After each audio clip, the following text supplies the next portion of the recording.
సమస్యలు లేని జీవితం అంటూ ఉండదు. ప్రతి ఒక్కరి జీవితంలో ఏదో ఒక సమస్య ఉంటుంది. మీ సమస్యలన్నిటినీ తొలగించే ఓం శ్రీ కనకదుర్గా జ్యోతిష్యాలయం. విద్యా, ఉద్యోగం, ఆర్థిక, కుటుంబ సమస్యలు, ప్రేమ, పెళ్లి సమస్యలు, వ్యాపార సమస్యలు, ఇలా ఏ సమస్యకైనా పరిష్కారము అనేది చెప్పబడును. అలాగే స్త్రీ పురుష వశీకరణము అనేది ప్రత్యేకంగా చేయబడును. లంక బిందెలు, గుప్త నిధుల గురించి కూడా చూడబడును, చెప్పబడును. Phone number 6302400814. మరియు ఏ ఇతర సమస్యలకైనా సరే శక్తి పూజలు చేసి పరిష్కారము అనేది చూపబడును. యంత్రాలు ఇవ్వబడును. మీరు ఎక్కడెక్కడో జ్యోతిష్యం చూపించుకొని నిరాశ చెంది ఉన్నారా? అయితే ఒక్కసారి గురువుగారికి కాల్ చేయండి. Phone number 6302400814. జై వారాహి మాత. Welcome to my channel. ఈరోజు మన వీడియోలో శివుడు స్వయంగా చెప్పిన ఈ 3 నియమాలు పాటిస్తే మీకు అన్నింటా కూడా విజయమే కలుగుతుంది. దేవతలకే దేవుడు ఆ పరమేశ్వరుడు. భక్తి శ్రద్ధలతో శివుడిని పూజిస్తే ఎంతటి కష్టమైనా క్షణాల్లో తీరిపోతుంది. అయితే మన శాస్త్రాల ప్రకారము స్వయంగా పరమేశ్వరుడు వివరించిన కొన్ని నియమాలను పాటిస్తే జీవితంలో ఎప్పటికీ కూడా పేదరికం అనేది రాకుండా పరమేశ్వరుని ఆశీర్వాదంతో మీ కుటుంబమంతా కూడా అష్ట ఐశ్వర్యాలతో జీవిస్తారు. ముందుగా ఈ వీడియోకి ఒక లైక్ కొట్టి ప్రతి ఒక్కరూ మనస్ఫూర్తిగా శ్రీ వారాహి నమః అనే కామెంట్ చేయండి. అత్యంత శక్తివంతమైన దీపాలలో నారీకేల దీపం ఒకటి. నారీకేల దీపం అంటే ఆ శివయ్యకు ఎంతో ఇష్టమైన దీపము.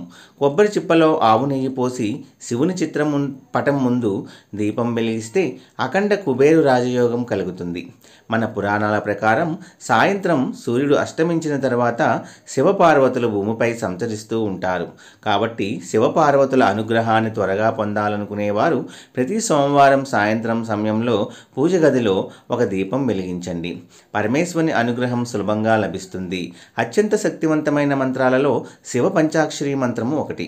ప్రతిరోజు ఉదయం స్నానం చేసిన తర్వాత ఓం నమఃశివాయ అనే మంత్రాన్ని 108 సార్లు చదివితే జీవితంలో ఎలాంటి కష్టాలు ఏర్పడకుండా ఆ శివయ్య మిమ్మల్ని అనుక్షణం కాపాడుతాడు అని శివునికి ప్రీతికరమైన సోమవారం రోజున ఆ శివయ్య కైలాసం నుండి దిగివచ్చి ముక్కోటి దేవతలతో కలిసి శివాలయంలో తిరుగుతూ ఉంటాడట. కాబట్టి ప్రతి సోమవారం శివాలయానికి వెళ్ళి శివుని దర్శించుకుంటే మీ కష్టాలన్నీ త్వరగా తీరిపోతాయి. ఇక శివాలయంలోకి అడుగుపెట్టగానే ముందుగా నందిని దర్శించుకోవాలి. పరమేశ్వరుడు ఎల్లప్పుడూ తపస్సులోనే ఉంటాడు. కాబట్టి నంది చెవిలో మీ కోరికలను చెప్పుకుంటే మీ కోరికలన్నీ నేరుగా శివుని పాదాల చెంతకు చేరుతాయని.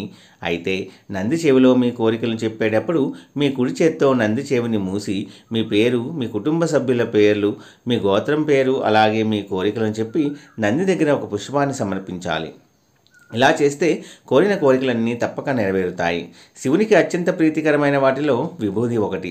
విభూది బొట్టును ధరిస్తే జన్మజన్మల పాపాలన్నీ నశించిపోయి విపరీతమైన అదృష్టం అనేది కలుగుతుంది. ఇక ప్రతి ఒక్కరి ఇంటి ముందు తప్పనిసరిగా తులసి మొక్క అనేది ఉండాలి. తులసి మొక్కలో లక్ష్మీదేవి కొలువై ఉంటుంది. కాబట్టి తులసిని పూజించిన వారికి అఖండ రాజయోగము అనేది సిద్ధిస్తుంది. అయితే తులసిని పూజించేవారు తులసి కోటలో తప్పనిసరిగా ఒక చిన్న శివలింగాన్ని ఏర్పాటు చేసుకోవాలి. తులసి కోటలో శివలింగం ఉంటే మీ కుటుంబానికి చాలా మంచి అనేది జరుగుతుంది. మనలో చాలామంది శివాలయంలో ప్రదక్షిణాలు చేస్తూ ఉంటారు. కానీ ఎట్టి పరిస్థితుల్లోనూ కూడా శివాలయంలో ప్రదక్షిణలు చేయకూడదు. శివాలయంలో కేవలం అర్ధ ప్రదక్షిణ చేయాలి. అంటే శివాలయం చుట్టూ ప్రదక్షిణ చేయకూడదు. శివాలయం ధ్వజస్తంభం దగ్గర ప్రదక్షిణ అనేది ప్రారంభించి అభిషేకం నీరు ప్రవహించే గోముఖం వరకు వెళ్ళి అక్కడి నుండి వెనక్కి తిరిగి మళ్ళీ ధ్వజస్తంభం దగ్గరికి వెళ్ళాలి. దీన్ని అర్ధ ప్రదక్షిణము అని అంటారు. కోరిన కోరికలు ఏవైనా ఉంటే అవి వెంటనే మనకి నెరవేరాలి అంటే శివునికి పూజ చేసి శివునికి నైవేద్యంగా పరమాన్నం నివేదించి మీ కోరికలను చెప్పుకుంటే ఆ శివయ్యకు నమస్కారం చేసుకోండి. కోరిన కోరికలన్నీ తప్పక నెరవేరుతాయి. ప్రతి సోమవారం శివుణ్ణి పూజిస్తే శివ అనుగ్రహము అనేది ఖచ్చితంగా లభిస్తుంది. శివుడు అభిషేక ప్రియుడు కాబట్టి శివలింగానికి అభిషేకం చేస్తే జన్మజన్మల అదృష్టం వరిస్తుంది. జీవితంలో ఉన్న కష్టాలన్నీ తొలగిపోతాయి. ఆవు పాలతో శివలింగానికి అభిషేకం చేస్తే ఆ శివయ్య ఎంతో సంతోషించి కోరినవన్నీ వరాలనన్నీ ప్రసాదిస్తాడట. శివలింగానికి పాలతో అభిషేకము అనేది చేసేటప్పుడు పాల ప్యాకెట్లతో అభిషేకం చేయకూడదు. పాలను ఒక గ్లాసులో పోసుకొని శివలింగం పైన పోయాలి. అదేవిధంగా సంతానం కోసం ఎదురుచూసే దంపతులు ఆవు నెయ్యితో శివలింగానికి అభిషేకం చేస్తే సంతాన సౌభాగ్యము అనేది వరిస్తుంది. ఇక కటిక పేదరికంతో బాధపడేవారు చెరుకు రసంతో శివలింగానికి అభిషేకం చేస్తే ఆర్థిక సమస్యలన్నీ కూడా వెంటనే తొలగిపోతాయి. ఇక శివాలయంలో ఉండే శివలింగానికి ఎట్టి పరిస్థితుల్లోనూ కుంకుమ బొట్టు పెట్టకూడదు. గంధం మాత్రమే శివలింగానికి సమర్పించాలి. తెలుపు రంగులో ఉన్న పాలరాతి శివలింగాన్ని పెళ్ళైన ఆడవారు ముట్టుకోకూడదు. పెళ్లి కాని అమ్మాయిలు ప్రతి సోమవారం శివుడిని పూజిస్తే కోరుకున్న జీవిత భాగస్వామిని తప్పకుండా పొందుతారు. జిల్లేడు పూలతో శివుడిని పూజిస్తే ఆ శివయ్య తొందరగా కరుణిస్తాడని విశ్వాసం. అలాగే నందివర్ధన పూలతో శివునికి పూజిస్తే మీ జీవితంలో ప్రశాంతత అనేది కూడా లభిస్తుంది. శంకు పుష్పాలతో శివుడిని పూజిస్తే సకల పాపాలన్నీ తొలగిపోతాయి. అలాగే పారిజాత పుష్పాలతో శివుడిని పూజిస్తే మీ ఇంటి సంపద విపరీతంగా పెరిగిపోతుంది. వివాహ ప్రయత్నాలు చేసేవారు మల్లెపూలతో శివుడిని పూజిస్తే వివాహ గడియల దగ్గర పడతాయి. శివపురాణాల ప్రకారం ఆ శివయ్య పార్వతీదేవితో కొన్ని ముఖ్యమైన విషయాలను వివరించాడు. ఎవరైతే తన తల్లిదండ్రులను కాళ్ళను ముట్టుకొని ఆశీర్వాదం తీసుకుంటారో అలాంటి వారు అన్నింట్లో కూడా విజయము అనేది సిద్ధిస్తుంది. అలాగే సుమంగళి స్త్రీలు మిట్ట మధ్యాహ్నం సమయంతో కొత్త గాజులను అనకూడదు.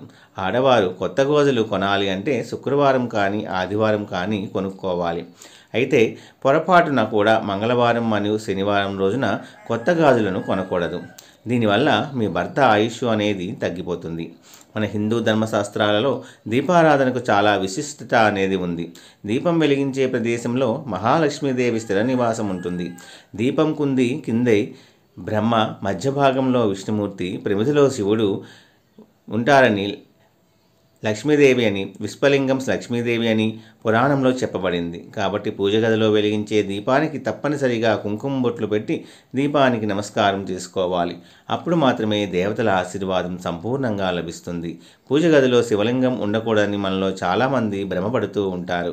కానీ పూజ గదిలో ఒక చిన్న శివలింగాన్ని పెట్టుకుంటే మీ కుటుంబానికి చాలా మంచి అనేది జరుగుతుంది.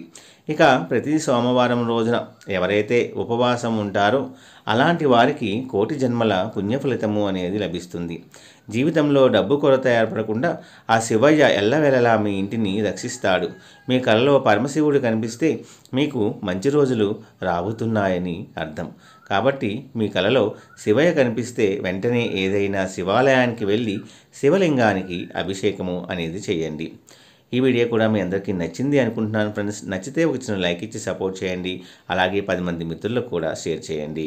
రేపు ఒక మంచి వీడియోతో మళ్ళీ మనందరము కలుసుకుందాము. జై వారాహి మాత. సర్వే జన సుఖినో భవంతు.